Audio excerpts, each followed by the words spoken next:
Welcome, ladies and gentlemen, to another edition, to another installment of hashtag Fade to Black. I am your host, Donnell Lamonte Morris, and here with Anita Joe, aka Teach. Welcome to the show once again. Thanks for having me. I enjoy coming on. And y'all already know what it is. This show is basically going to be about Christianity in the Black community. Is it holding us up, or I'm just gonna leave it at that. But coming in for our opening arc. He's here.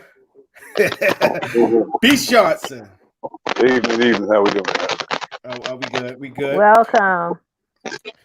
We are just. We got to speak on it. So I'm all ears now. What we speaking on? We are actually going to be talking about Christianity in the Black community. But before we get on the topic, we have to do our opening statements, right? So let's go ahead and jump into that.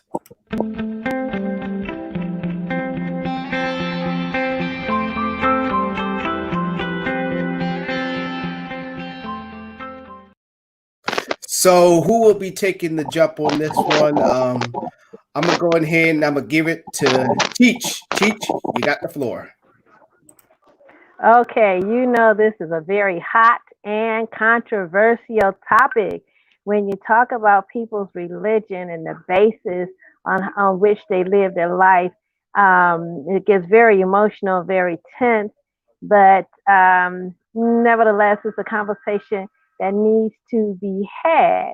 So I would like to just say that there's a phrase, not by force or by choice. In current day Christianity, are we serving by choice or are we serving by force? Think about that.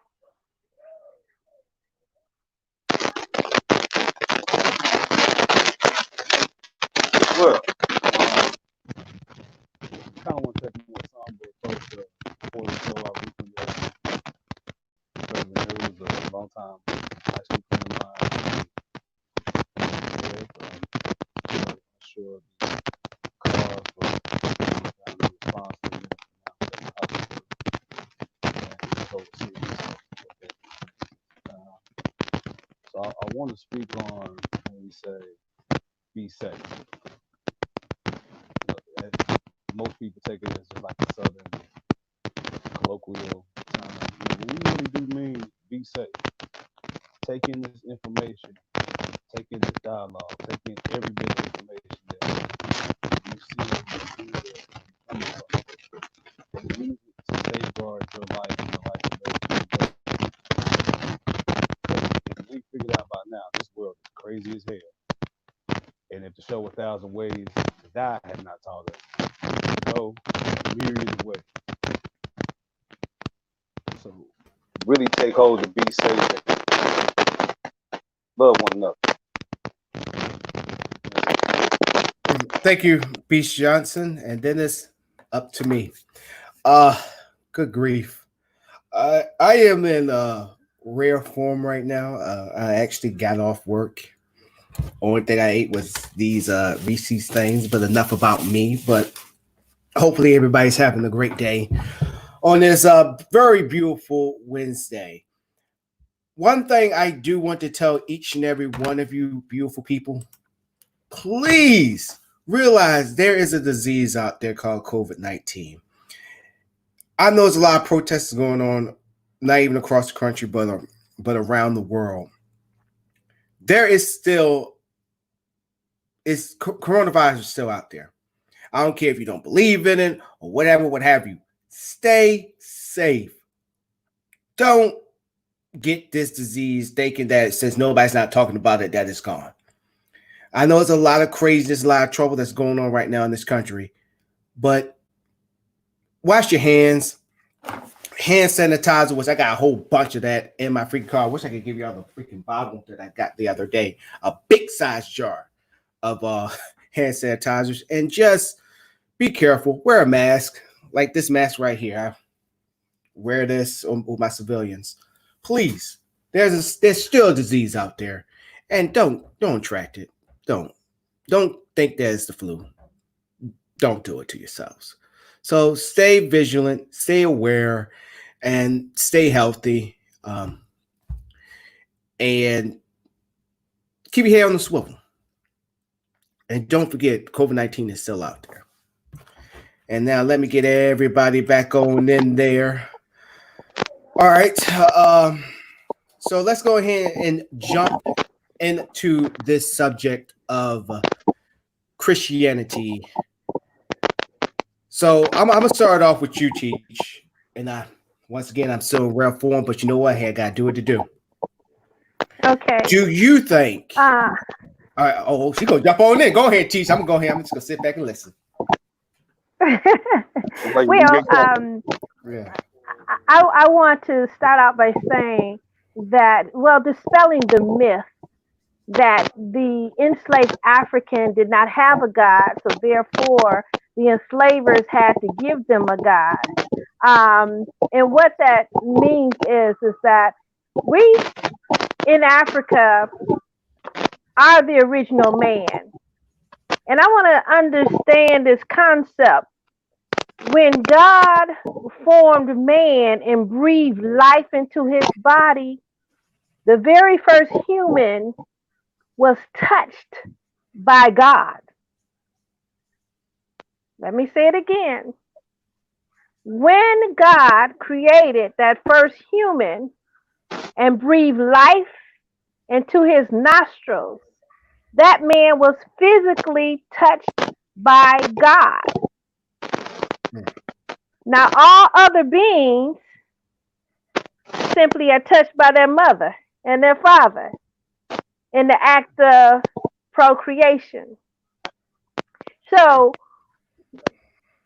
the original African, if you go to the Ashanti in Ghana, or the Yoruba in Nigeria, or the Zulu in South Africa, they will all tell you a creation story that is unlike the Christian view. Is that my mic? I don't even know. I know it's not mine. It's a lot of static. Yeah.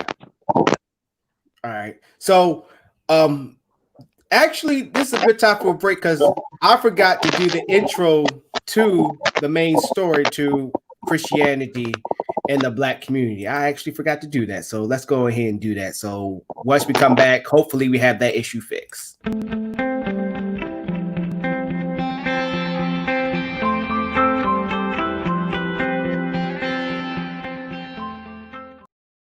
All right, now that's how you start off with the main story, ladies and gentlemen. We just was jumping into it before I even did the freaking intro.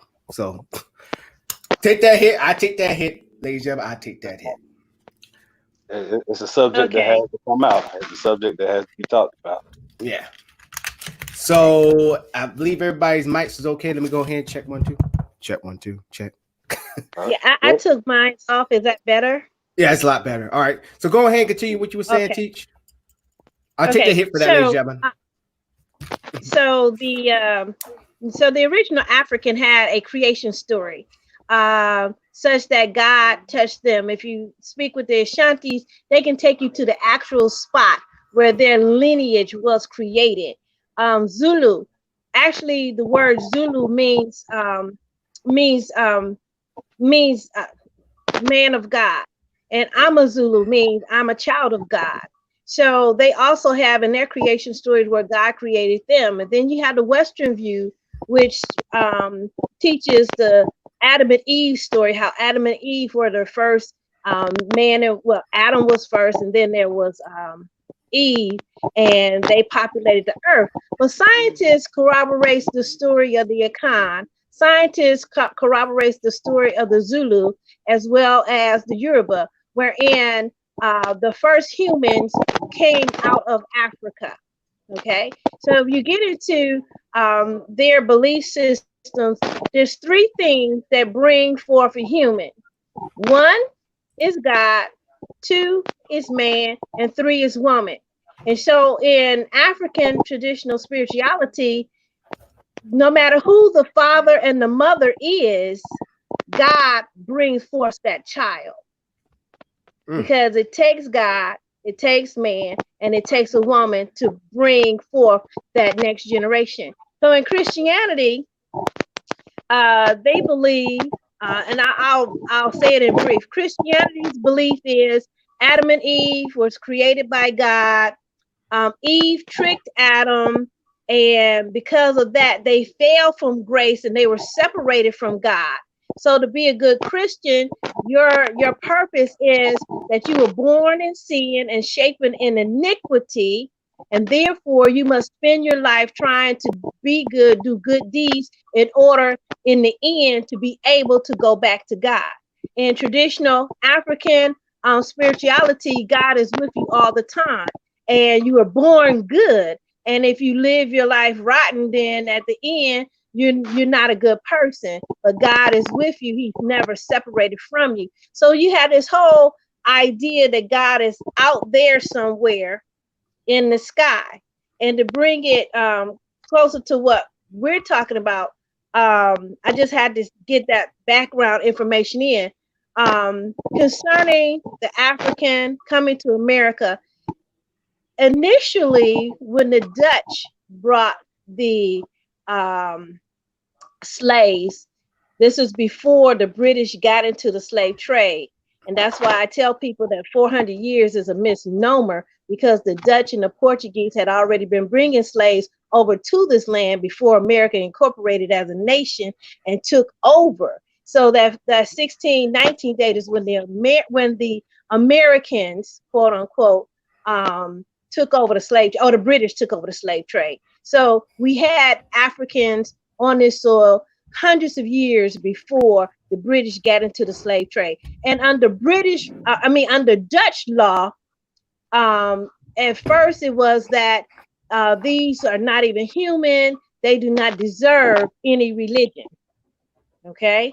And then as the slave trade progressed, then under Dutch law, they had a law that says that if a Black person, a Negro at that time, would proclaim Christianity, they can be what's called half free or set free, because up under the Dutch church, they believe that no Christian could be a slave, right?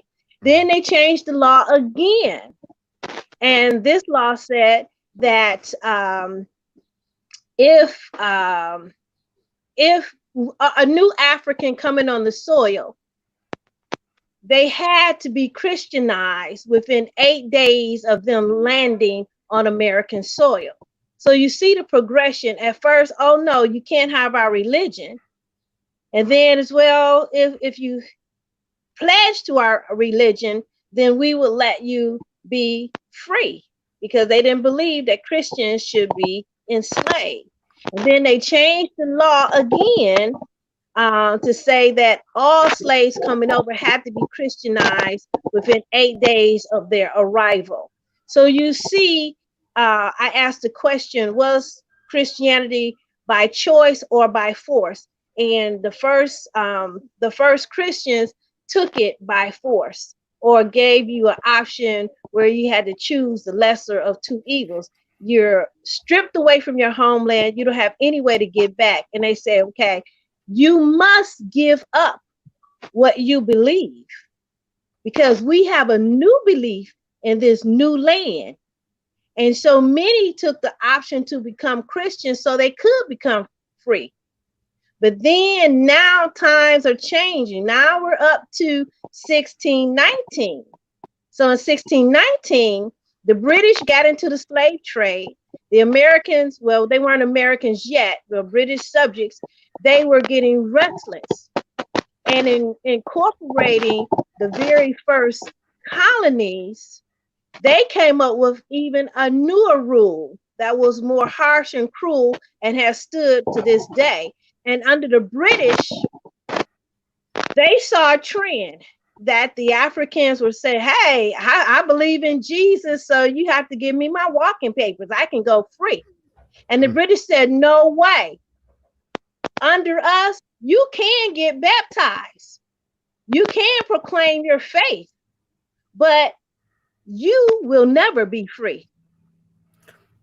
So it was the British that changed the game and instituted that whether you're a Christian or not, you're still going to be a slave. So why did the slave owners offer Christianity to the African? They offered it because it is a doctrine of docility, a doctrine to make you go against your core belief, a doctrine that nullifies your thinking ability, a doctrine that molds and shapes you into a puppet. You know, there was a theory during slavery that if you look at the whole body of a man, the Negro was just hands and back. They didn't have a mind, and they did not have feet. They did not have a mind because they could not think. They did not have feet because they mobile, they could not move. But they had hands to work the soil, and they had a back to bend over to work. So this was the doctrine of Christianity, is to make this African that was free thinking, that had full body, head, mind, eyes, ears, mouth, hands, back, knees, and feet, into just this blob of hands and back. Damn, Teach. Already dropping that knowledge up on there. Anything you'd like to add, Beast Johnson? I feel like Dewey Cox. How am I supposed to follow that? All right, how about I help you out? I give you this question. What do you think? Do you consider yourself a Christian? I think that's the best way I can help you. No. Yeah. No. All right. So do you think Christianity have done any good for the Black community? No, I'm not talking like ever. I mean, like talking about like now. You feel? No. Now, when I speak about this, I don't want people like I'm going against Christianity. I'm speaking on all structured religion. But since we're speaking on Christianity, no, I do not feel within my heart of hearts that Christianity has done any real good. Like it tells you to be docile, like T said, but it also teaches you to give unto yourself, even when it goes against your natural being, even when it goes against your own personal self-being, in the hopes that you'll be blessed later on, in the hopes that you'll get into a good afterlife. Like it promotes an era of your 10% to God, which is physically put into a church, is more important than your own living situation. Nice. I've seen pastors. I grew up in the church. I have seen good pastors that have taught people to the more spiritual side of Christianity, to be open, to love everyone, and to be knowledgeable of all other religions in order to truly gain a closer relationship with God. Because if we're all made in His image, that means an aspect of God is Muslim, is Asian, is Buddhist, Confucius, whatever your religion is. It's even Satanism. That's a portion of God. So you must love them and understand them just the same. But I've also seen preachers flat out tell people, I'm not preaching the word of God until I get $300 love off. And stand there and hijack the church and make people give him $300, and then the church ends up building up another $300 to take care of the lights in the facility. I see it's one big hustle at this point, and a lot of people aren't taking the initiative to really analyze the Bible. The Bible is full of contradictions. It's not made to be factual. All right. So, well, let me see. Got a comment. I want to. Go ahead, Teach. If I may, I want to say, was the church good for the African Americans? I believe in different time periods it may have served a purpose. During the time of slavery and Reconstruction, whenever the church was a safe house, they used the churches on the Underground Railroad. So in that regard, it was a means to an end. They were able to put their strategies and plans together when they had a chance to go to the church. So they used it as a cover to get other business done. So in that regard, the church was good because that was the only outlet that African Americans had in order to see to their own good or see to their own betterment. In current day, what Beast Johnson is talking about, I have to agree. The churches are more of a way to earn money, and if you're a mega church, the whole message is prosperity, prosperity, prosperity. And I've seen a meme where different churches always saying, "Oh, look, come to this pastor. He's such a great man of God. He can heal you." But which one of them stepped forward during this COVID-19? Not a one. Oh my goodness! And oh my gosh!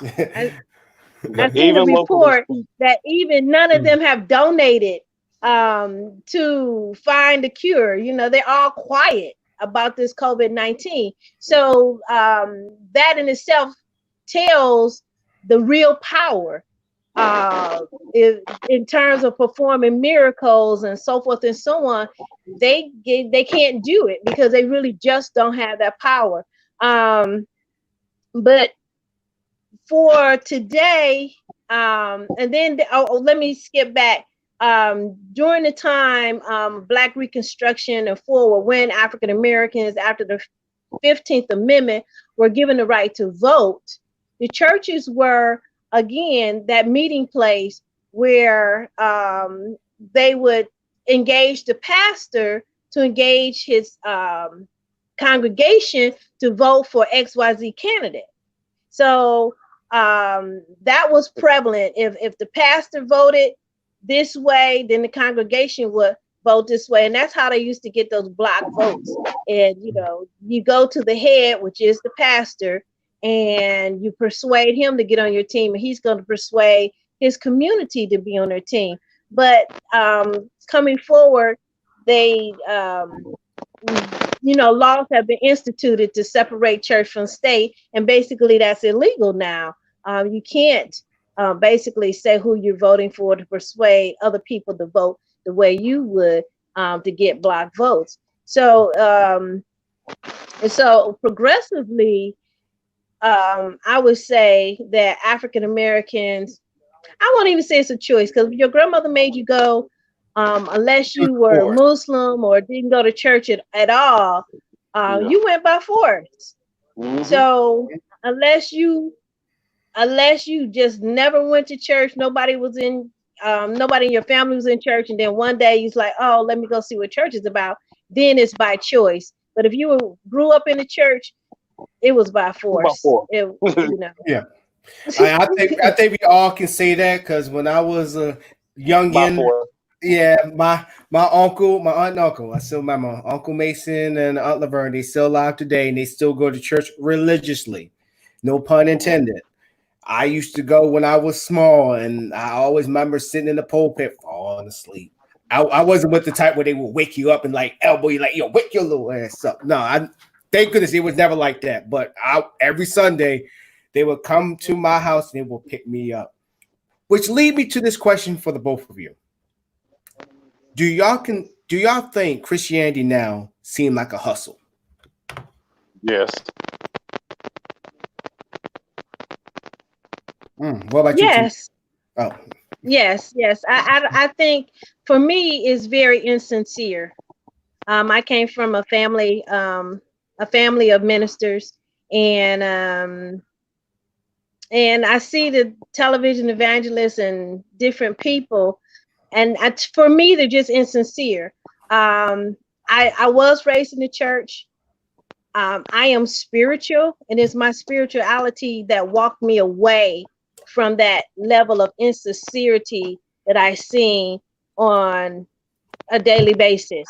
And I had trouble at first, because the way the Bible teaches you feel as if your whole world is going to crumble if you don't believe it just the way they teach it to you. But when you get out of that box, you realize there's a whole world out there, and God is still with you, and he's stronger with you now than he was when you were in the church. So, and many people mistake me for being a good Christian. And I try to explain to them, because with Christianity, they believe all in all, God, Jesus, the Mother Mary, so forth and so on. And if you believe exactly that way, then you're a good Christian, then you're going to heaven. But because I've understood the traditions of the Akan people, the Ashanti people, the Zulu people, I understand that God is in me. And just because I was taken away from Africa does not mean that God left me. He is with me. And who I call God, or what I look at as God, is not the same as what the Christians call God, but I live a godly life. And I'm gonna leave this question to you, Beast Johnson. Shannon Carter. I don't think y'all saw it, so I'm gonna post it up again. Did the white slave owners think that their God was different from a slave's God when they were praying? That's a good question. Yeah. Yes. I mean, if you anyone that's actually, like you say, raised in the church, will tell you they always preach, especially growing up, you should have a personal relationship with God. You should talk to God as if you're talking to your neighbor or your best friend. So in your mind's eye, you create this image of what you want God to be, the God you're talking to. Mm-hmm. And because you feel this way in your mind's eye, in your world, God is white. If that's what if you're white and you're praying to God, you see a white God. Kind of take me back to that. I think Teach, I think you've seen this episode, Beast Johnson. Remember the episode on Good Times where they had Black Jesus and all great things started to happen and all that stuff? Just hearing that just take me back to that one, because you had you not Thelma. Thelma was the daughter, but you had the father who's sitting there saying, I got so many things happening because I got Black Jesus up here. And then you got the mama. She was always the one she always was in line, and she would like take it down, Jesus is white and all that stuff, but then didn't realize the blessings that they was getting from the Black Jesus. And for me, I believe that it is a hustle nowadays, definitely in the Black community. And one thing that really reassured that was when, I don't think y'all probably heard the story. This happened about months ago. I forgot that gospel channel that people likes of Kirk Franklin and who's that other famous preacher that has a show? I forgot his name, but yeah. The owner of that network sent out a picture of him as a pimp, and all the rest of the Black pastors that had, including Kirk Franklin, who was on the show, who has a show on the network, was one of his hoes.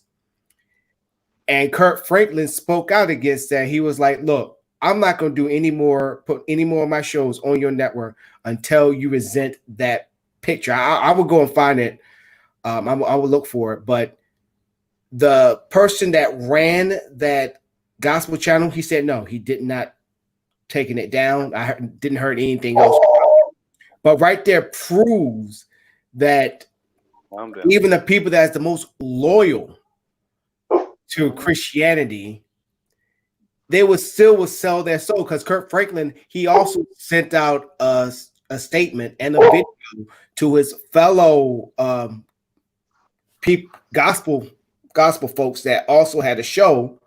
He was telling them like, hey, y'all should join me in leaving and getting rid of all of this, because that picture was wrong. Y'all should follow me. Y'all should join me with the protests. And I don't think anybody joined them, which is a sad thing, which right there proves that this is just a hustle. You can be the most loyal of subjects to this thing called Christianity, and you still will get reminded, you're just a black Christian. Now tell me if I'm going too far with that. No, you're not. I hadn't heard about that story, but because there's so many things that happen, but I have to go back to history, and I want to tie this in, and I want people to really understand the frame of mind concerning this topic. Okay, so in 1452, there was a papal bull that was written, and the papal bull essentially says that, I'll just read it to you. I'm sorry that I have to take my glasses on and off, but when it's close up, it's like sitting on my nose. Okay, so Pope Nicholas V issued the papal bull, and it's called the Dom Diversis, on the 18th of June in 1452. It authorized Alfonso V of Portugal to reduce any Saracens, which is Muslims, and pagans and any other unbelievers to perpetual slavery. This is the law that was created by the Catholic Church that created slavery. So under the Catholic law, and if you know back during that time, the Catholic Church was the law of the land. There was no separation of church and state. The land was run by the church. So Alfonso V of Portugal signed into law this papal bull. This is law coming from the church. Let that sink in. The church signed into law to take Africans into slavery perpetually. So when you are asking if they're serving the same God under the Christian pantheon, the answer is no. And then ask this question. They wrote it in law that all Africans will be enslaved perpetually, and then they convert the African to the God that enslaved them, and the slaves prayed to that God and what? Never got free. It says in that Bible that God is not a respecter of persons, but in that Bible, he is a respecter of persons, because the papal bull was signed into law, and the slaves became slaves perpetually. There was no prayer that the slaves prayed that was answered. Name one prayer that was answered by that God. Yeah, and I was about to bring that up. I can name it, but it'd be minor, minute, trivial, and insignificant. Mm. And so this is the owner right here. He actually he posted this out himself. And as you can see at the little one, it say refuse to apologize. And that's just proving that, yes, sorry, the vernacular, yes, y'all my bitches, ho, get on the street. yeah, basically. And then also look at that other familiar face other than Kurt Franklin, CeeLo Dollar. He got a very good track record with black community. He's the one that says, give me money so I can get this nice $1 million plane, this jet. Let me tell you something about Creflo. I've always been disappointed in black people, and I'm gonna put that out there on record. I've always been disappointed in any black person that listens to the words of Creflo Dollar. Yeah, he is a false tongue prophet. Any man with the last name Dollar that only preach about getting money is a hustler, and you're not gonna tell me different. Mm-hmm. And these are the same people that Kurt Franklin was trying to tell, hey, look, he done us dirty. Y'all need to join me in this, and nobody joined him. Because here's the thing about Kurt. Kurt is by nature a musician and an entertainer. You know, he wanted to entertain the world with the message of God. And that's how he wanted to make music. And that's always been his MO. He took this as an opportunity. He actually saw this from the positive side. You know, the rose-colored glass. You know, this is a stepping stone to further my godly destiny, the mission he put me forth on here for. And looked at the other men as like, these are other great men who are just as notable and even more notable than me. So I could learn a lot from them. Like, he saw nothing but positivity going into the situation. Because every other individual I'm looking at this picture, yeah, they about that life. Especially that young one. That young one, he about 25, 27. Yeah, he just popped up on the scene. And he on that Benny Hinn mess out here slapping people with the sport coat, talking about he got divine blessings. And we got another question for us. Okay, so Shannon is bringing in all the questions. And everybody, you can also send your questions too as well. Don't be afraid. According to the Bible, it is acceptable to accept a love offer. That's not demanded, that's not mandatory, and it's not required. If you come in, you know, if you're preaching, if you go out there and preach the word and they are receptive to the word, you know, a love offering is something simple as in they feed you for the night. One person might feed you, another person might let you lay your head at their house for that night, and then on to your travels. There's not an actual monetary finite number. So basically what you're saying is, if it's just a preacher who is, he or she is one wearing the nice suits and driving the nice cars and can go on vacations all they want to, and then your congregation is still struggling or, you know, still doing a 9 to 5, something ain't right here, basically. Well, they have a thing called Manpower, which is something TD Jakes used to do. I don't know if he still does it. It's one That's the TD Jakes. One of the big religious conferences. They fill out the Coliseum, a sporting arena size building. I personally have watched my own congregation go there and actually brag about getting in $150 or $500 offering line for TD Jakes or one of his random preachers, but you won't get your black ass up off your own church to give $20. That's how it goes. A lot of things are just for show and ego. If you can stand up in a $500,000 line, all the cameras on you, and that looks Well, like see, you just might have $500, but see, $500,000 you just have to spare. Now, whether or well, see, not you put that money in there, that's a different story. I don't I think they're know, gonna come and say, "Oh, I know, dang, that man was in the line and he Mhm. really didn't give anything." I know. So No, they they do they do. things for trickery, and Mhm. I know they do.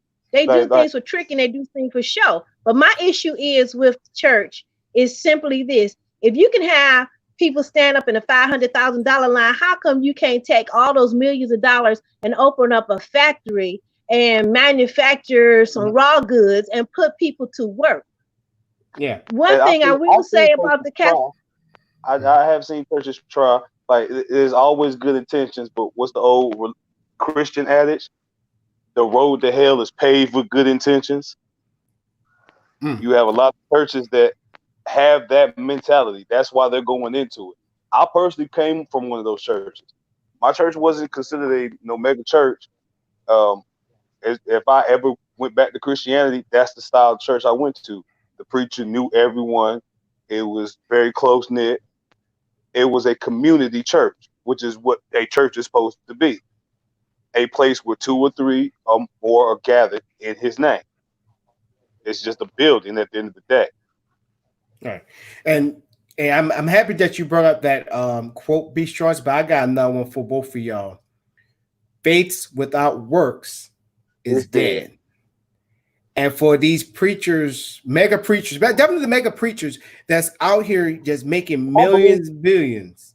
Side note, if I believe correctly, that's Hebrew 11:11 or 11:6. I could be wrong. Mm-hmm. I mean, they're making billions of millions of dollars. And going back to what Teach was saying, why are you not putting this money back in the communities? Because now, going back to the political side, you got a lot of the politicians, rather than going out in the street and actually having rallies, they actually go into the church for the black communities, thinking that, oh, they're gonna have a lot of black people that's gonna be there, and they come to find out it's not that many black people in the church. Because No, let's keep it correct. It's not a lot of black brothers. right. It's mostly it's vastly women Mm-hmm. in the congregations. Yeah, Any and man there is either young, middle aged, happen to be dating somebody there, or they married. right. And it's just crazy that when it comes to politicians, that's the first place to go is the church, and it just blows my mind. But pushing that aside, but let's go back to the TD Jakes. Let's go back to the Kurt Franklins. That's making millions upon millions, hands over fists. They could make their own networks, but they chose to go to next networks that does this to them. That sit there and post out a freaking picture of the owner and have them on the side like hoes. Where's the money that you going to because they already got little companies that they got on the side. Why don't you have those companies in those communities where you can bring people from HBCUs and also from other colleges, even people within the community, to work and also teach them entrepreneurship and to keep the money in the community? I mean, there are some people may think that this is a complicated thing to ask, but it's pretty simple and easy. You got the money, you got the resources. Like T said, it's all for show. Mm-hmm. It's all for glamour and fame. There's a specific there's a local mega church, if you will, because they are on TV as well. But this church is so big that I've known people that we went to school with each other since second grade. I've known person A and person B equal amount of time, and both of them have went to that church the same amount of time and never knew that the other person went to that church. Right. But yeah, I'll go to such and such church. I do too. How long you been going? Man, we've been going there over 15 years now. Me too. How y'all go to the same church and never run across each other? And y'all go to the same school. Mm-hmm. It's crazy. And then Shannon Carter, hopefully y'all saw her question. Did any of y'all see it, or I need to put it back up again? I didn't get a chance to read all of it. Yeah, so basically she's saying is, why can't churches partner with local doctors' offices and had black people tested for diabetes and high blood pressure, since there's also affecting the black community in a high rate, which is true. Well, that because religion and Christianity teach us that God is the healer of all things. No matter what the world, no matter what the devil afflicts you with, God is the only medicine. He's the only medication. Mm-hmm. And they have permeated and perpetuated that thought to the point of, you got black folk that eat what they eat because they say God with me. No, don't get me started on that. But not realizing at the same time, when people make all these Christian statements like God works in mysterious ways, so why wouldn't God, who loves you and care about you, not put that spirit inside somebody else that you'll listen to inspire you, to get you off of that? God would do that. Hold that thought, because that was going to be my next question for the both of you, and also for people that's watching. All right, so when you hear people say, God's with me, or you hear people that's sitting there saying God will make a way,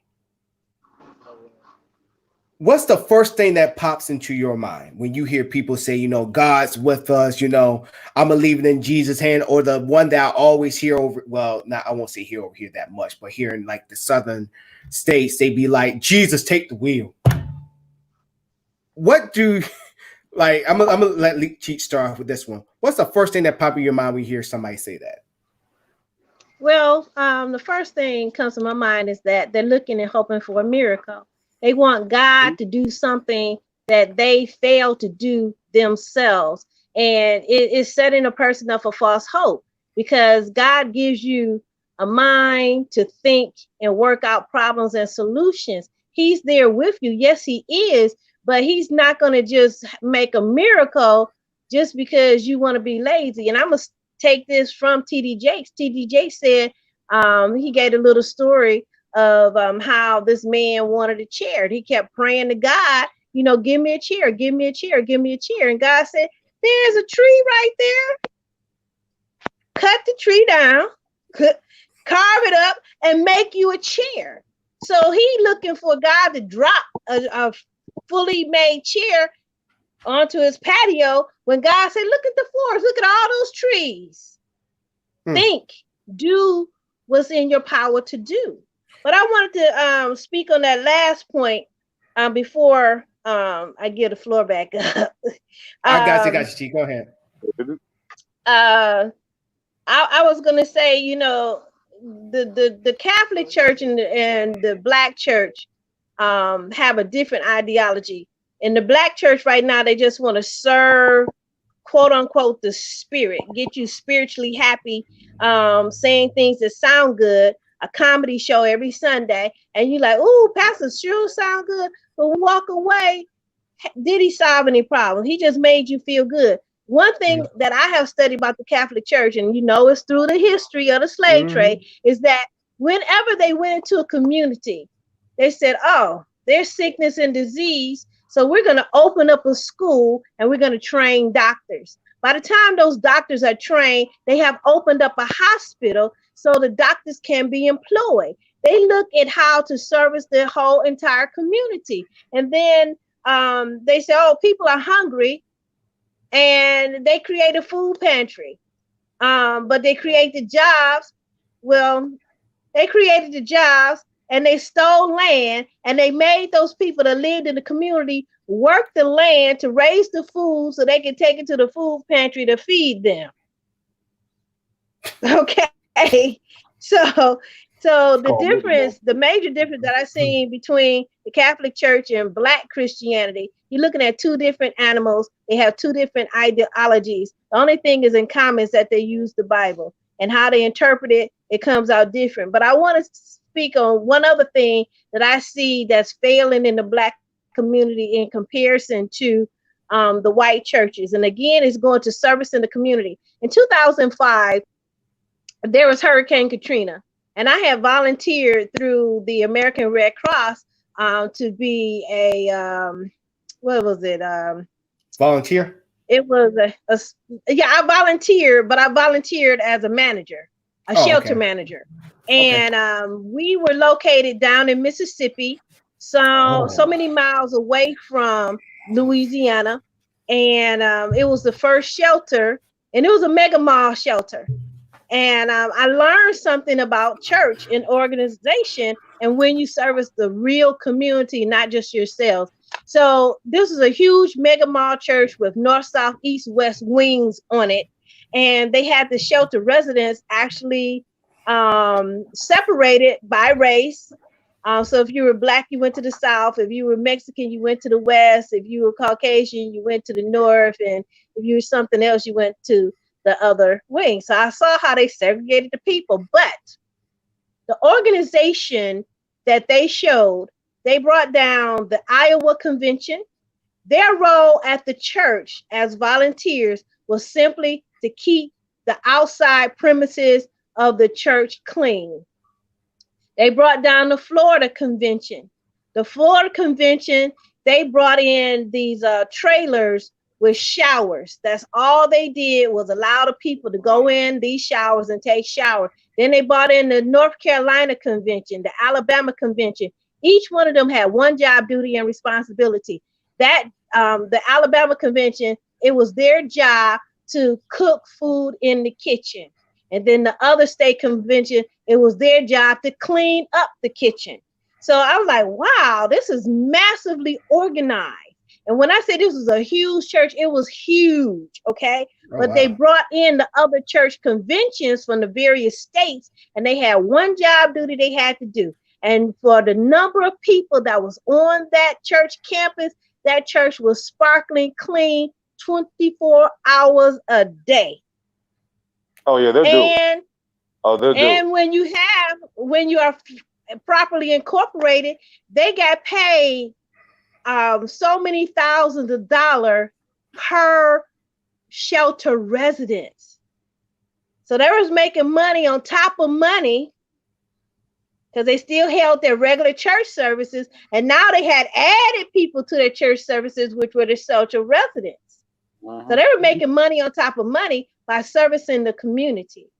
Okay, so when I seen that in 2005, I said, "Oh, these churches just playing."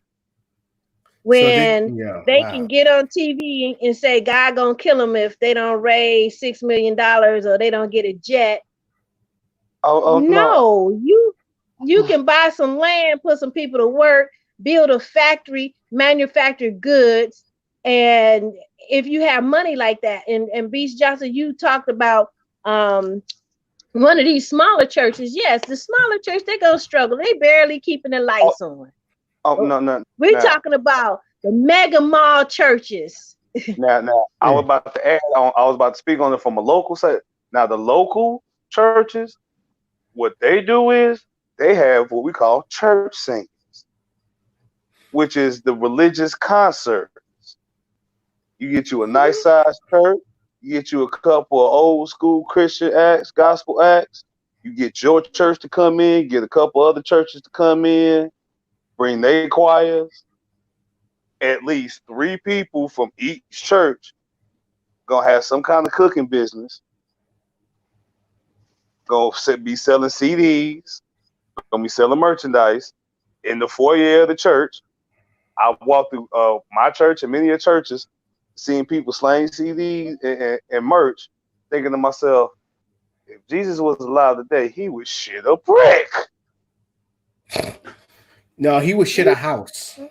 Like he would, you got people on the outside frying up wings and plates. The kitchen downstairs, the church is feeding and selling plates as well. You got somebody else doing hot dogs.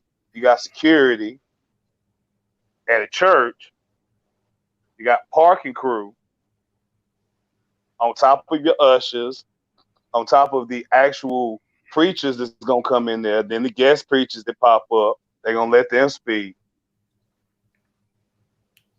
I've seen people spend 8 to 10 hours for one service. Literally go in at like 11 11 o'clock in the morning. Do not get back home till the late hours, and then still have to feed your family, get yourself ready for church. And then we're not speaking on revivals. They do that. Go in at 7:30, not get off. They keep people there 4 or 5 hours in the evening, knowing good and well folk got to get up in the morning for work. Got to get their kids ready for work. And see, I was about to tie in with everything that's being said. And ladies and gentlemen, y'all just don't realize it. We're teaching y'all a hustle. How to hustle people to just give you money. Whatever you're saying, they buying. You just gotta make them pay. I want people to notice that there are three black individuals from 3 separate states who have never physically interacted with each other. I can't speak for Teach and Amante, but I know myself, I haven't been fortunate to physically meet either one of them, but we all speak a similar stories as if we all grew up in the same area. That's to tell you how prevalent this issue is and how much of a systemic issue it is. And but it holds some people are I say they're obligated. They feel a place. They feel a place in the church. They feel it feels some type of void that they have that keeps them holding on and make them afraid to let go. Even when the church is really not serving them. I've talked to many men and women who have been hurt, quote unquote, by the church, thinking they're going to church with their problem or for salvation's sake, and only find out that they met the devil. And those people are really hurt. And when I talk to them, I try to make them understand that somewhere along the line, you began to believe man over God. Because when you recognize the man, a man is fallible. He's going to make mistakes purposely and maybe not on purpose, but never lose God. God is inside of you, and you tap into yourself and find the God that's in you. And that God will speak to you by the way of intuition or sixth sense or whatever you want to have it. And that will let you not turn from God because a rotten man or rotten woman presented the wrong thing to you and you believed it.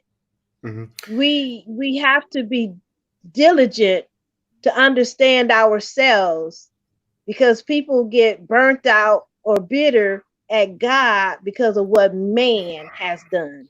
And see, and also here's my biggest issue, going back to that story of the man that was like, I want a chair, and you got a tree right over here. To me, I believe there's a God in me. I'm trying to, me and him still trying to get a relationship going on, but at the same time, Christianity has really kicked into our asses. I really mean that, kick into our asses, that if we pray and we think positive, things are going to happen. I won't say instantly, but it's going to happen eventually. The by and all that stuff. What do people need? What do we need to get us out of that chain of thought that, if God just, if we just leave it in his hands and he can take care of it, when's enough? Because we see it right now. We see it right now with the because I had as a separate question, but I want to keep going on with this last one. You see what's going on. You see police brutality happening. You see these people. You see us. I'm gonna say this: us praying with these cops that goes out and they do the same exact thing, and the only thing you hear is lip service, lip service, lip service, and then you hear the same thing from these politicians. And guess where their meetings are at? In the church, where you got the pastor, who some of them I can give credit to, that they really hammered down on the freaking the chief sitting there saying, you can't be doing this to our people. But that's as far as it goes, because they believe that Jesus is going to make it better. God's going to make it better. It's like if the police chief or that mayor or whoever who is running that community, whenever they say something pertaining to Jesus or pertaining to God, it's like we gravitate to that and like say, yes, finally, change is going to come. And that be the same damn police department that is beating us on top of our heads. And then we got another brother that's dead. There's another sister that is dead. What do y'all have to add on that? If you're going to use the Bible against me, make sure I ain't never read it. Now, unfortunately, unlike most people, I have actually read the Bible front to back just because I personally wanted to see what the whole Bible was about. Because I was taught up that the Bible really happened, these things. I'm like, okay, well, if this is how we're supposed to live our life, I got some questions because I'm seeing a lot of indiscrepancies. I'm seeing a lot of hypocrisy and contradiction with just simple things. And if you're telling me that something simple weighs just as heavy on God's heart as something major, and respect to lies, a white lie is just as bad as all lies. One sin is the same as all sin. Theft is just as good as murder in his eyes. So with that being said, like for example, when it comes to fashion, women's fashion in particular, it is stated in the Bible that you are not to adorn your face with makeup or pierce your skin and mark up your body because the body is a temple. Mm-hmm. Yeah, that is very prevalent within the black church. Earrings and makeup and all that. Is there something else where a woman, she cannot speak? She's not supposed to speak in the church? That was there. That's in the. I'll take it a step further because the Amish practice this. But in the case of marriage, if a man has a brother and he is married and he dies, that brother is to take up the wife. He is to lay with the wife. He is to reproduce with the wife and raise those children as his brother's children. Right. So you're telling me as the brother, if my brother dies, I have to now take up his wife, raise the children that he already has as his children, and then I am to lay with her and raise more children that will technically be my nieces and nephews. That's how I'm to raise them. It's crazy. But they're genetically my children. This is in the Bible. With the issue of blood. Like I can speak on the Bible, the Old and New Testament, and then you hear the division within Christianity because people can't back it up. Because if the Bible is supposed to be taken 100% from front to back, then why is it so much inconsistencies? That's because the Bible was not meant to be factual. It was meant to be a series of parables and stories with underlying truth in them. And as far as like what we black people need to do as far as the whole thing, I bring on the story of Gideon. And the story of Gideon was God speaking to Gideon and telling him that though you may feel outnumbered, though you may feel inequipped, though you may be afraid, not only am I with you, but I have guaranteed your success. What I need you to do is I need you to turn the fuck up. Mm-hmm. When you go to battle, I need you to kill all the men. You will not rape the women. You will not kill the children. You will not put them into slavery. But you will kill every man. You will burn that whole nation to the ground. And Gideon said, but we only 3,000 deep and they 300,000 deep. I don't care. Do what I said. And Gideon did it. And Gideon was successful.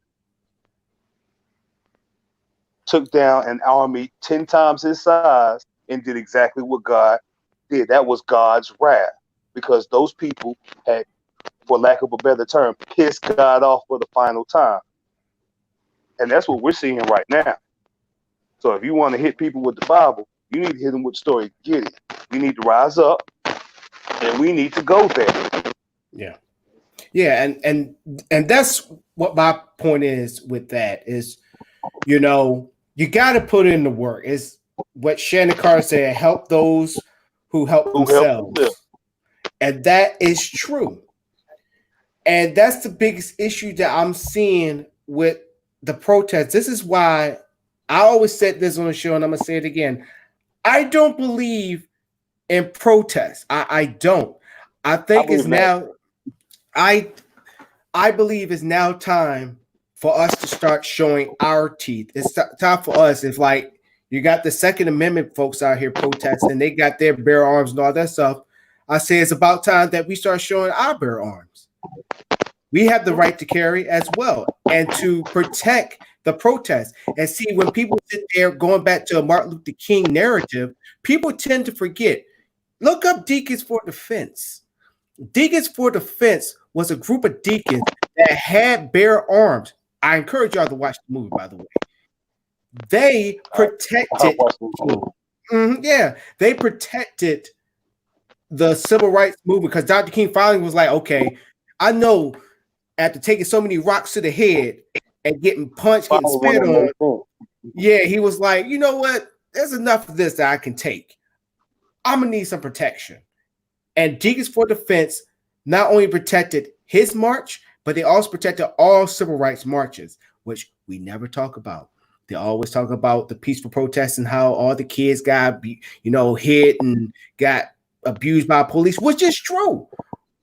But how the story is told about the civil rights, it make it seem to me, now this is for me, y'all, it make it seem like we was weak and that we didn't do anything and that the only thing that we fall back on is the Bible.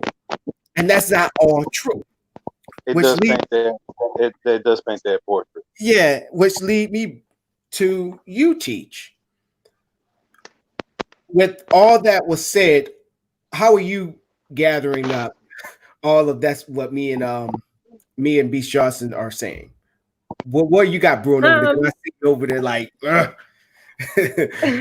No, I believe I agree with what he said in terms of not doubting yourself. I always talk about self-love, self-identification, self-determination. And when you are involved in self-love, self-identification, self-determination, and you called on the God within you, not the one that's outside of you, but call on the God that's in you, you will stand up and do battle regardless of how many regiments there are, even if they outnumber you, because God is with you. And it's for it that particular time, it's for you to get the victory. You can't get the victory. Same thing with the story of David and Goliath. David thought because Goliath was so big that he could just crush him, but God let him know that he had the victory. So sometimes we have to just take arms and make that fight. But I wanted to go back and I wanted to introduce another concept that you talked about. What is the Black church serving us? And some time ago, I read a book called My Mercedes is Bigger Than Yours. And it was written by a Nigerian author.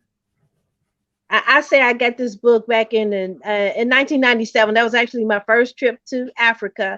And I bought it from a bookstore, a college bookstore. My Mercedes is Bigger Than Yours. Okay, that title is loaded. But the subject matter that this man addresses is being a young man in Nigeria when the missionaries came into his area. Okay, he had been raised by his traditional ways, and the missionaries came and took land and basically starved the people to death, took them off of their land. And they said, okay, they built a school, and they said, well, if you allow your 6-year-olds to come to school, all right, we will allow your parents to work their land, and in turn for working their land, you will be able to eat. So the contradiction became when the children went to school, they were indoctrinating them in Catholicism. And they were branding and selling Catholicism. So naturally, it's a new thing. You know, we have our spiritual practices, and the course that they took, they had to demonize or damn the traditional practices. So that was a brainwashing that had to take place. And when he had gone through, I think by the time he got 18, he was graduating. He said, now, I trained or was born in my tradition. And now for 12 years of my life, I've been indoctrinated in Christianity. And he says that I guess Catholic services are only like 30 or 45 minutes or something like that. So he talked about the time that they met on Sunday. And he always compared it back to his culture. And at the end, his analysis was simply that Christianity was insufficient. It did not answer the needs of the person. It did not answer the needs of the whole soul. So if you get a chance, I don't know where you can get a copy. I don't know if they're still available or not, but it's called My Mercedes is Bigger Than Yours. And he really makes the comparison between culture and religion. And speaking on that, it's time for us to take a little bit of a break, and we're going to go into our final segment after this great commercial with the creators, myself and my boy, Beast Johnson. Take a look.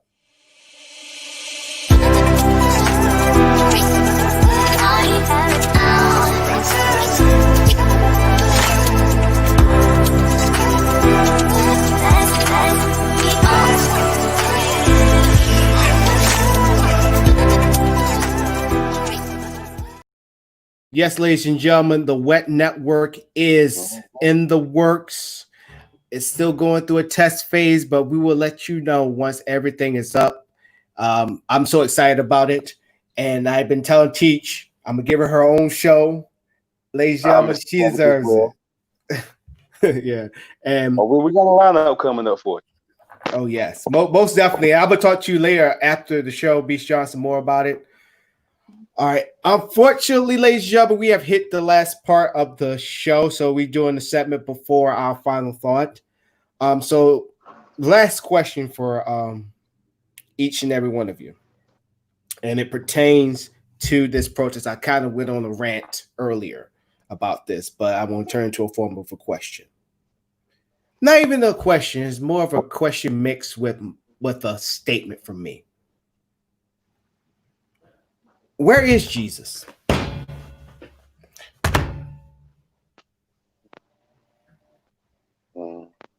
People may say that's the question, but that's more of a statement. Where is he? During this Black Lives Matter. I respond with a version of what you asked earlier about do we pray to different gods? Which Jesus you talking about? You talking about the true Jesus that was based off of an African proverb and African truth? You talking about the Black Jesus that is portrayed in the Bible that they gave us, which is full of inaccuracies, and it's a wonderful bedtime story. I'll just say that. Yeah. It's great to read before bed. Yeah. It's a hell of a read before bed. That's all I'll say that much. But where is Jesus? Jesus is here. Jesus has been here. John the Baptist has been here. They've been reincarnated and recycled throughout our history in some of the greatest names and minds of our revolution. You know, for every generation has a Jesus in a certain respect. Jesus was Huey Newton. He was Bob Marley. No, he was Marcus Garvey. He was W.E.B. Du Bois. He was a lot of brothers and sisters that came along the way that were preaching that message and actually out there on the forefront.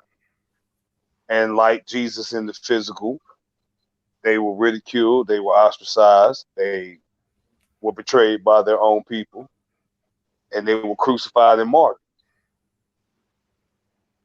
So Jesus been here. It's just what version is here now or what version is next. And when will we finally listen and actually get behind him? Yeah. Go ahead, teach. Okay, where is Jesus? For those that believe in him, I guess he's in the Bible. He might be in the air. He might be in their hearts. But a greater question for me is, where is the God of my ancestors? Where is the God that breathed breath into my nostrils?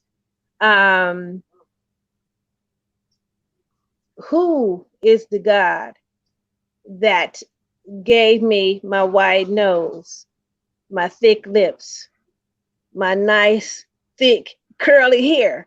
Who is he? Where is he? Because he seems to be missing from our lives. And the reason why I say that is because you must know, you have to think.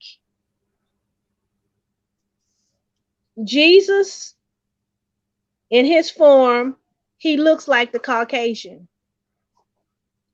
Bra, in his form, he looks like the Indian.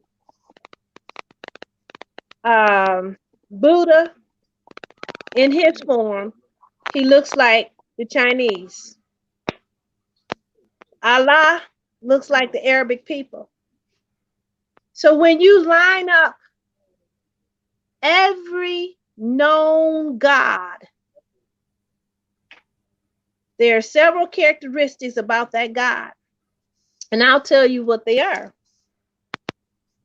Whatever the name of the God is, he looks like that people. He is geographically associated with that particular landmass.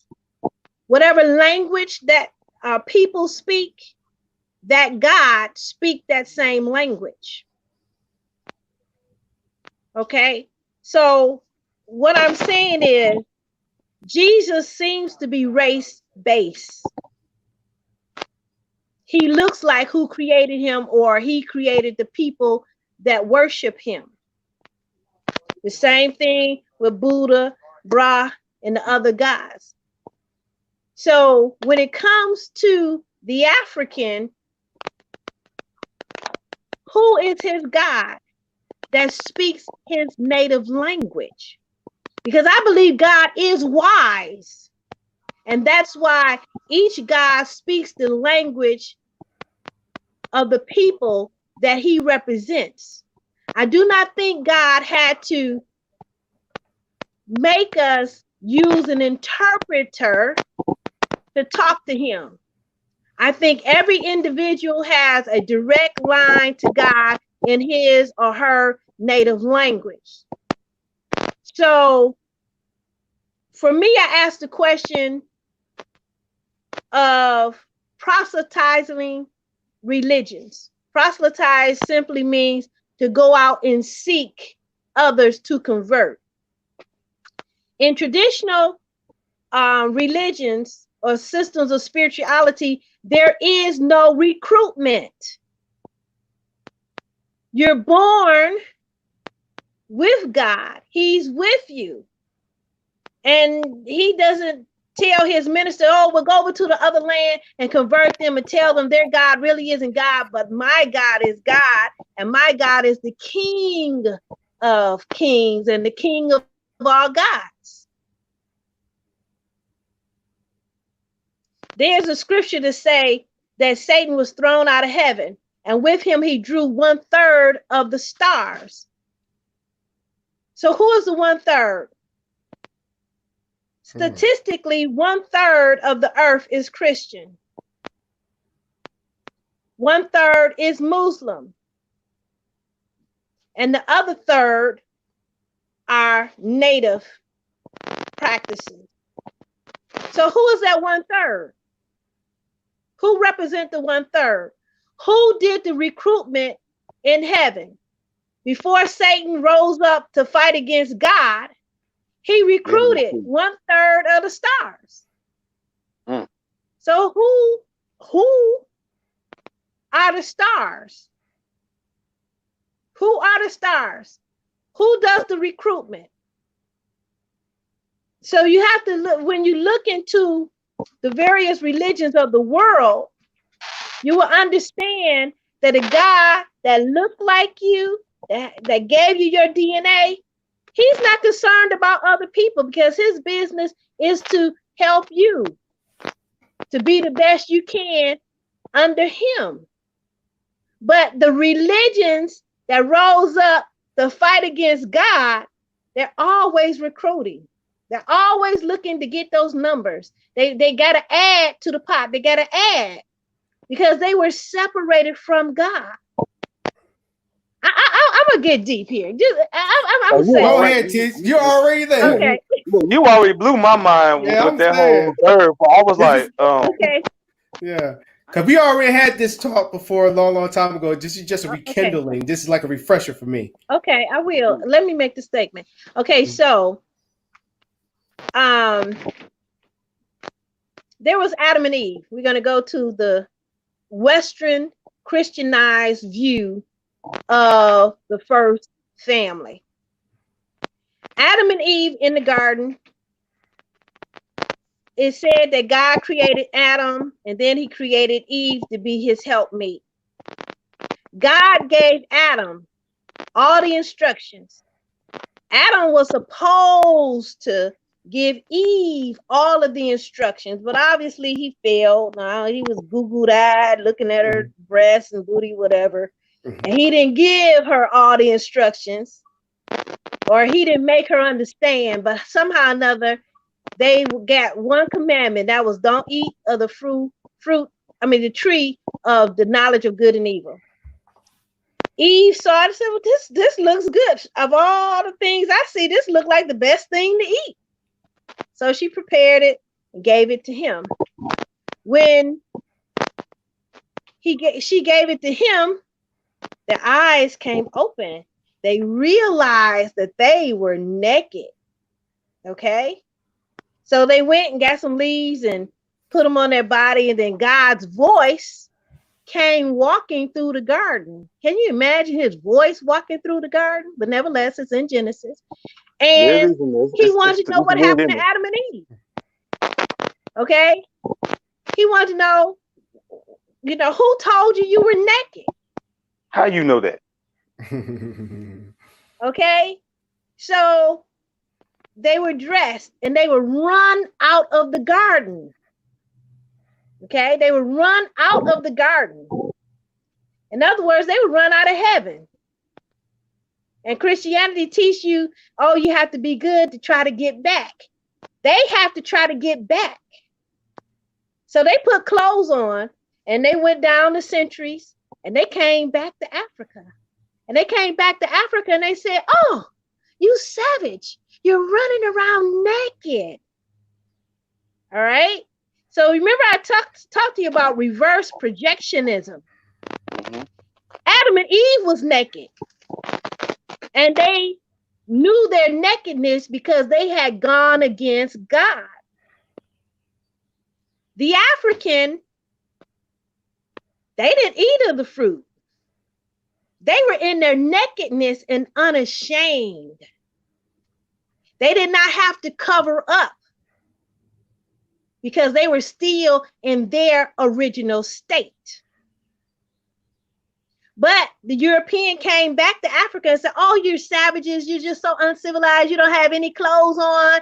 Oh. See, that was their sin. And now they projected their sin by saying that all men are shapen in iniquity. That's not true. All of their men are shapen in iniquity and born in sin. Because if you go to Ghana, specifically to any one of the Akan people or the Akan ethnic groups, whenever they go to court, Even here in 2020, whenever they go to court before the chief, the manner is this, is to disrobe, to take your clothes off from your shoulders to your waist, be it male or female. And what that means is taking the clothes off means I have nothing to hide. Okay? That's deep. So why did Adam and Eve put clothes on? Because they were hiding their sin. That was their sin. But anytime the Caucasian does anything wrong, then they want to join hands and project it upon every human. Now we're all man. Now we're all mankind. Okay? But if it's something good, it's exclusive only for them and none for you. All for us, none for you. So you have to understand Christianity is a creation of Adam and Eve and how they fell and was pushed out of the garden. Hey, Teach, I want you to add on to that story, because I remember you told me this and this stuck with me for a while, and I want you to share with everybody the agreement where Jesus, what he did. He went up on the mountain for 30 days. Ladies and gentlemen, y'all in for something. All right. The deal, as I call it, the deal. Okay. I'll give it to you when I finish, honey. I'm sorry. My grandson is okay. Let's take a 2-minute break, please, because he's not gonna settle down. You know what? You don't mind. Hey, I don't mind. We get to show our commercial once again. Here we go. This is creation for me and my boy Beast Johnson. Is our new network. Before I play this commercial, do you have anything to add? Anybody watching that's interested in expressing themselves in a visual manner, anybody's got that drive or passion to be creative, any Black person out there that wants to show your true worth and represent who you are and not feel ashamed about who you are, all your nappy, kinky hair to your big, wide nose having, big feet having self, come on down. This network is, we on that FUBU. This is for us, by us. Not us. And here we go.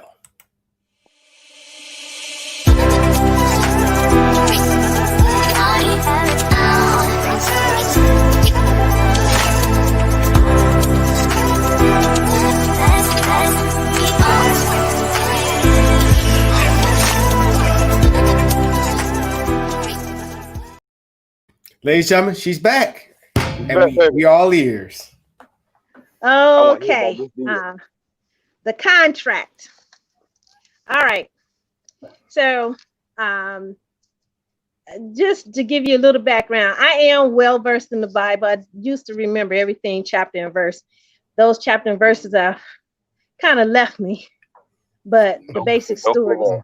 One of the things that I'm gonna say as a background information is that the Bible is a how could I say it, is knowledge from Africa repackaged under the word called Bible and sold back to the people. Okay, so first and foremost, the baptism comes out of Africa. Just so many rituals that they talk about can be found in traditional societies. But let's talk about the contract. We talked about how the devil, or we know that there was a war in heaven, and the devil recruited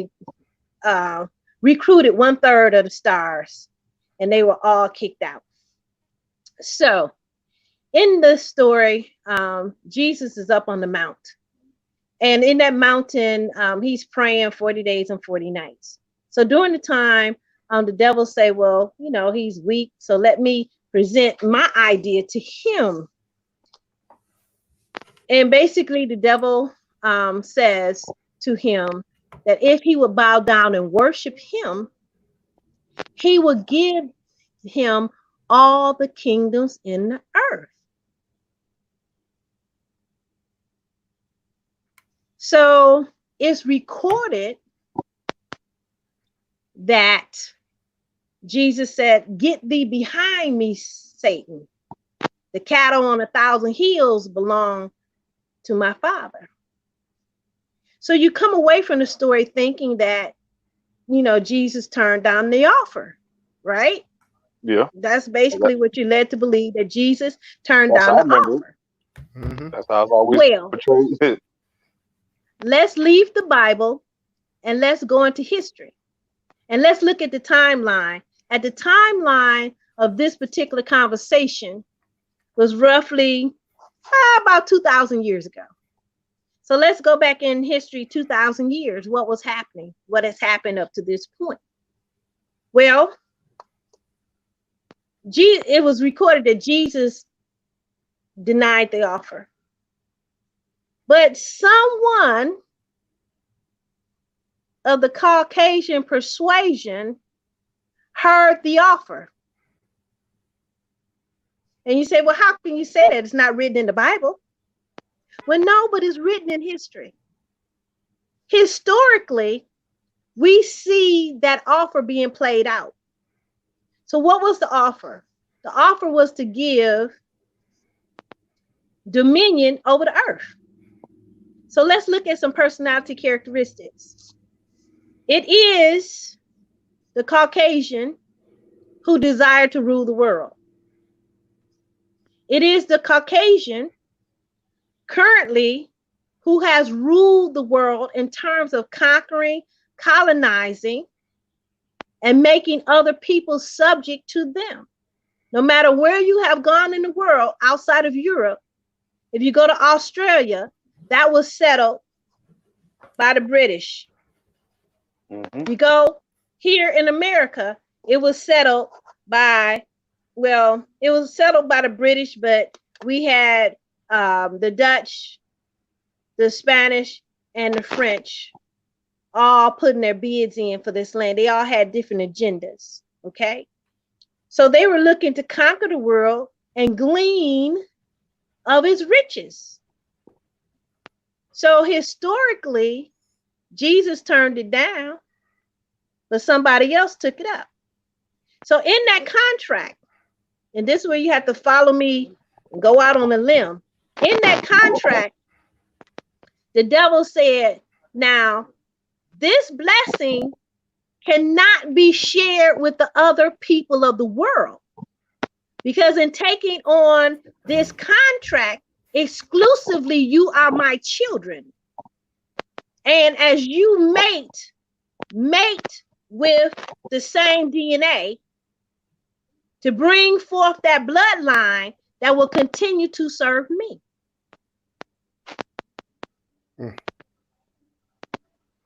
So that's why you have this whole notion of superiority.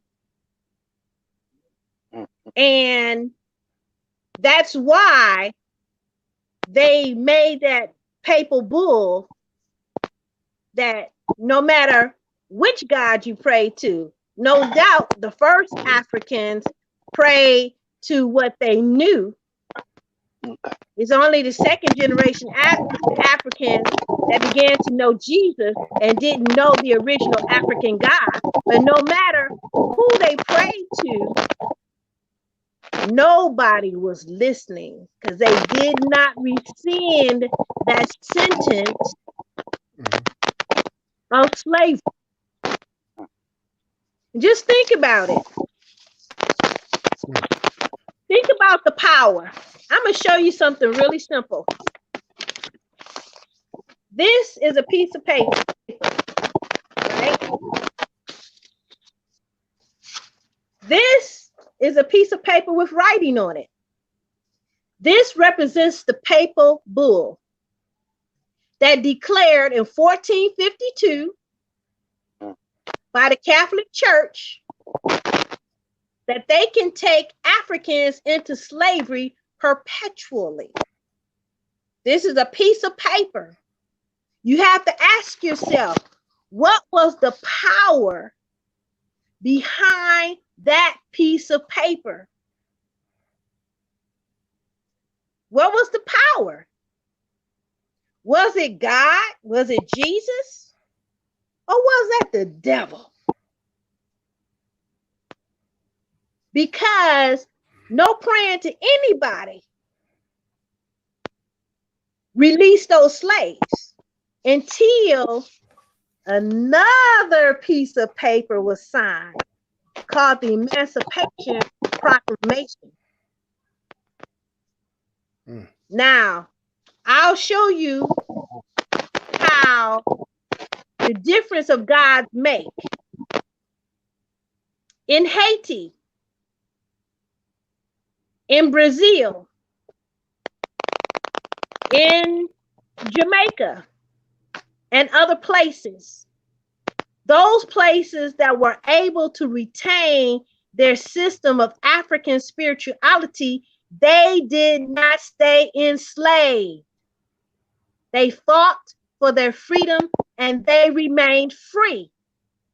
But everywhere where the African American took on Jesus, they were never successful in any slave revolt. And they only became free when Abraham Lincoln signed a piece of paper. Think about it. This is a piece of paper. I'm gonna do like this on there, and wow, stuff is just gonna happen. No bullet, no musket, no nothing can help me get out of this thing. That is the supreme form of devilry. They entered into a contract by signing a piece of paper, and they exited the contract by signing a piece of paper. So I ask you to stretch your mind and think about, it has been one race that has dominated for the last 2,000 years. Every kingdom in the earth, they colonized Asia, they colonized India, they colonized, they colonized everything and everybody. And what we're witnessing today is the rise of the African God. You may say, how so? I'll tell you how so. I truly believe this COVID-19 was made in a laboratory by man. And there's the scheme to make money off of the vaccine. Right? Okay. Excuse me. So they launched this virus and they had it calculated how long it'd take to kill X number of people. And they need those numbers to, pardon me? 10 to 12%. That's the number. Yes, they need those numbers to validate the vaccine and the monies to be given for research and the ultimate payment. So it's a money-making scheme. But what has happened? The people in Europe and America are dropping like flies. They can't get control of it. It is out of control. China was able to get it under wraps. It took them a minute, but they got it up under wraps. Okay, they did that. They said no COVID here, right? In Africa, they said, oh, we got something for you. And it comes back to going back to the earth. They reached down beneath their feet and pulled up a root, brewed it in some tea, and they are well. They don't have the rate, they don't have the contamination rate. They stopped it in its tracks. Okay. Even to the point that the World Health Organization, who they were first speaking out against the method that Africans were using, a natural method, just the tea, brew some leaves, and we drink this tea and we don't have COVID. And those that had it recovered from it. First they said, oh, we're not going to stand behind it. No cure can come out of Africa. It has to come from a European nation. Well, European nations still have not come up with anything, and people still dropping like flies. Meanwhile, Africa is going through a rebirth and renewal because the country of Madagascar was willing to stand on its soil, stand on the roots. The other African countries begin to say, hey, we want that, and we're going to use that as our first treatment. So I think it's 37 countries now have gotten on board with it's called CVO. They have gotten on board. The numbers are reducing. They don't have people dying like flies like in Europe. Come to find out that this very same root is the hydrochloroquine that the US is trying to talk against. And this is the same root that was used to cure or stop the SARS virus. And on top of all of that, this same root or herb has won the Nobel Peace Prize. So that tells me that the WHO organization and the CDC is full of SHIT. Because how can this herb win the Nobel Peace Prize if it was unknown, if nobody knew what it's capable of doing? Okay, so that's why they were talking against the hydrochloroquine. The hydrochloroquine is found naturally in this root, this plant called Artemisia. Come to find out, Artemisia grows nearly everywhere. I was able to get some, and I planted some in my garden. I thought it was only in Africa, but and actually there's at least 2 or 3 American companies that grow Artemisia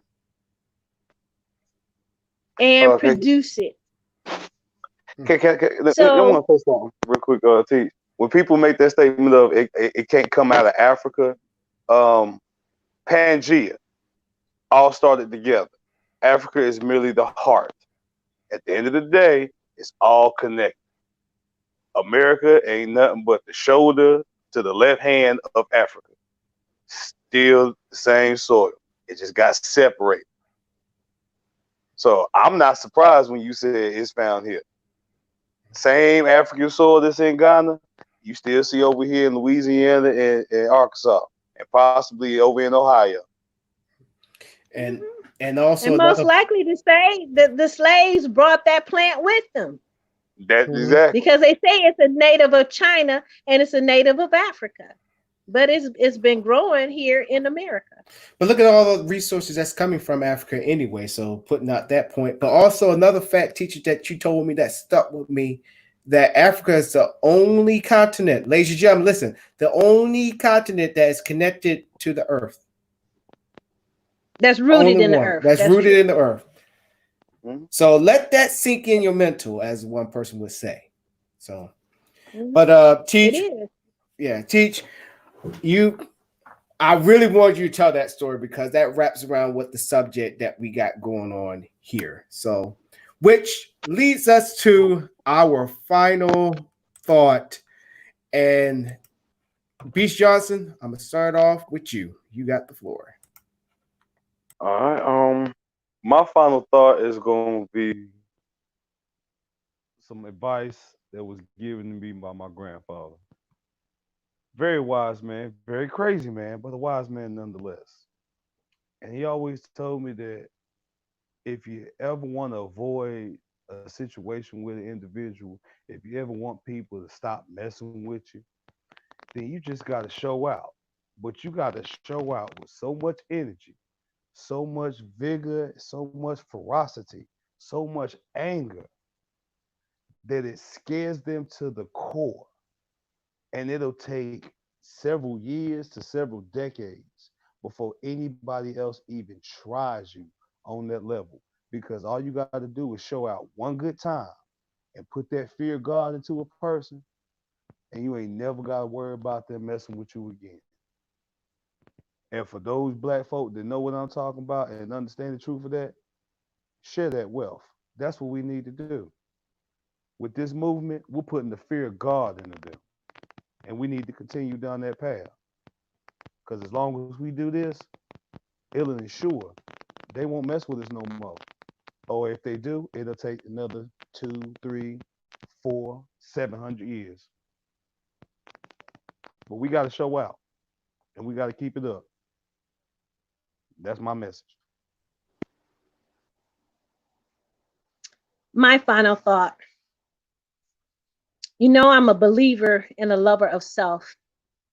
I believe that if you love yourself, that'll lead to self-determination, self-identification, and it will lead to critical thinking. And that's what we need in this day and age.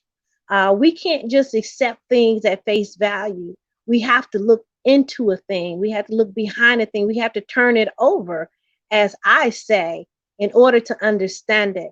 And for every story, there's a contra story. And we have to understand why we're led on a path to believe a certain way. And in Christianity, that is to take us down the road of docility, to make us good slaves, to make us non-thinking persons. Because when a man or a woman begins to think and think critically, they don't accept stories at face value. They don't accept things or just believe just because someone said that you must believe it. No, we're free thinkers, or we should be free thinkers, and we think freely. We make decisions for our life. And I just ask that everyone take on those values, and that will lead you to being the best person that you could be as you navigate this life, as you navigate this journey that is the sum total of your life. That's it. Gotcha, Teach. Then it's me. So Friday is a very special show. I will have my full panel back, also with a special guest. And we're going to have our very first white person on the show. I'm still going through the factors. I'm still going through how it's going to go. One thing I do not want this show for Friday to go to is a screaming match, people talking over people. So I really want to be more of not even a conversation. I want it to be a dialogue. That whatever questions my bell buddy will have, or questions that my panel will have, including myself, that everybody is heard and that we are all listening. Now, I know I'm going to have my questions, but at the same time, I will intervene, but I will play more as the mediator. As a host, that's what I should be doing in all my shows, but still, I will give in my 2 cents if it's asked or need to be. But Friday, I will be more as the mediator in this dialogue that we're going to be having on Friday. So in the old times of when I used to broadcast back in the day, same bat time, same bat channel, tune in. But as well as that you, the audience, stay engaged, put in your questions, statements. We may not agree with each other, but I promise you we're going to get our understanding where we're coming from and where you're coming from. So if you're watching right now, you watch a little later and all that stuff, you have to be a part of this discussion if we want to move forward. You have to step into our world. There's no longer like, hey, let's talk about it. No, you got to come into our world and see it from our perspective. So tune into tomorrow's show at the same time, 4:30 p.m. Pacific time, 7:30 p.m. Eastern time, and all other time zones. Get in where you fit in. That will do it for me, but Teach, I got an alibi for you. There, on the last video, I'm going to go ahead and take this let me stop this one real quick. This is my alibi for you. There was a comment on our last video from Miss Jackie. I'm just going to leave it at that. And I want to show you her comment as I'm looking for it right now. I want you to take a look, see, because I'm about to put it up on the screen. Let me see. And I believe that the question was directed toward you. As you can see right there. Hopefully you can see it.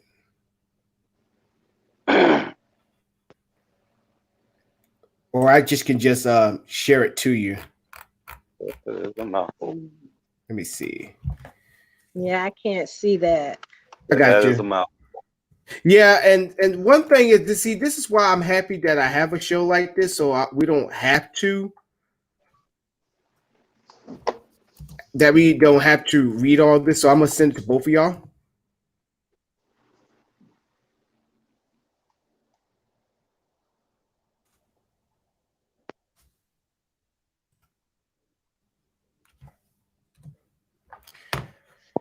This is the alibi. All right. I want y'all to give a chance to read and see what y'all think about it before we head on out. Okay. Did you send it to my messenger or? I just send sent a it to you. notification? I just sent a notification. I just tagged you in the comment. Okay. So I want to give y'all a chance to read it. Okay. I think it's coming up now. Okay. Because I only read just a little bit of it, but I was like, you know what? I'm going to let my panel, I'm going to see their take on it. So, ladies and gentlemen, when y'all send, here's my thing. When you send monologues, that's because basically what it is, that's not a comment. That's not even a statement. That's a monologue. When you send monologues just like this, I'm only going to read like the first 3 sentences, and that's it. I'm at an age right now where if I receive anything, I'm not saying what you say is BS, but I'm just going to read the first 3 parts to realize what you're talking about. Yeah, Like that's borderline conspiracy rant. I'm going to put you on the focus. I'm going to go ahead and take this off. Okay. This is Jackie Caggiano. Mm-hmm. Jackie Caggiano. Okay. Yeah. Basically, she said she didn't hear the show and she don't understand why I'm suggesting that it be first-degree murder. And basically, from the owner of the bar, restaurant, nightclub that they both worked at, they said that they did know each other, and that there were times that they would have skirmishes between one another, and it was over the way Derek Chauvin treated the customers. And then another issue came out with somehow or another, the owner would give the checks to George to give to Derek. And I guess he didn't like him handing him his check or something like that. It was something. But anyway, the evidence that I have viewed shows that they have prior relationship. It was not a random meeting. This was not the first time that Derek Chauvin ever came in contact with George. And because they have that history, I believe that history should be investigated and looked into, because the whole thing smells of a setup. If in fact they had not worked together, never knew each other, now I could say, well, yeah, it's an isolated incident.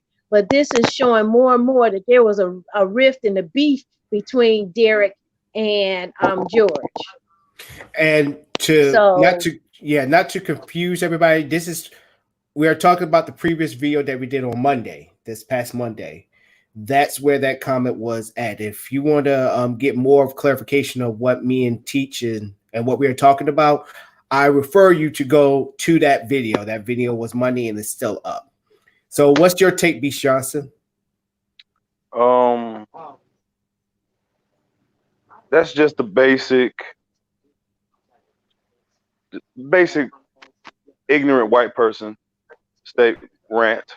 You know, that they're looking at it from their standpoint. Well, it was still as like, because they're an officer, there's always this air of they're doing their job.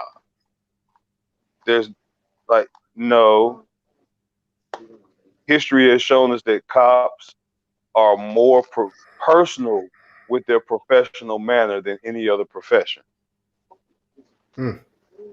They will take their personal bias and inject it into their professional life. Not rarely any other job does that. You see it sprinkled throughout individuals, but as a whole, you see that very prevalent within the occupation of being a police officer. Right. And so, ladies and gentlemen, that was my alibi. I had to get that out of the way. I should have started off with the first part of the show. Apologies about that. But, ladies and gentlemen, on behalf of my guests, Anita Job, Beast Johnson, and then yours truly, Alan Monte 31. We cannot wait till Friday. And you know, I always have to ask before I go, are y'all going to be there on Friday? Yes, sir. All right. It'd be our first ever show where we have a special guest who's also activist on Alan Bragg's neck of the woods. Hopefully, Alan Bragg will be on the show. And then also Mr. Martin. Hopefully, he will be tuning into the show as well. And then my bell buddy Goza, he's definitely going to be the first white face on the show. Cannot wait for this Friday's show. Is so much. But yeah, Beast Johnson, I will get with you on Facebook. Teach, thank you for tuning in. And thank y'all for everybody for tuning in. Please, ladies and gentlemen, please stay safe out there. And for all the protesters out there, keep doing what you do. Remember, the God is within you. Not up there, but in here. I'm outro, ladies and gentlemen. Thank y'all for tuning in. We out. Awesome. Catch you later.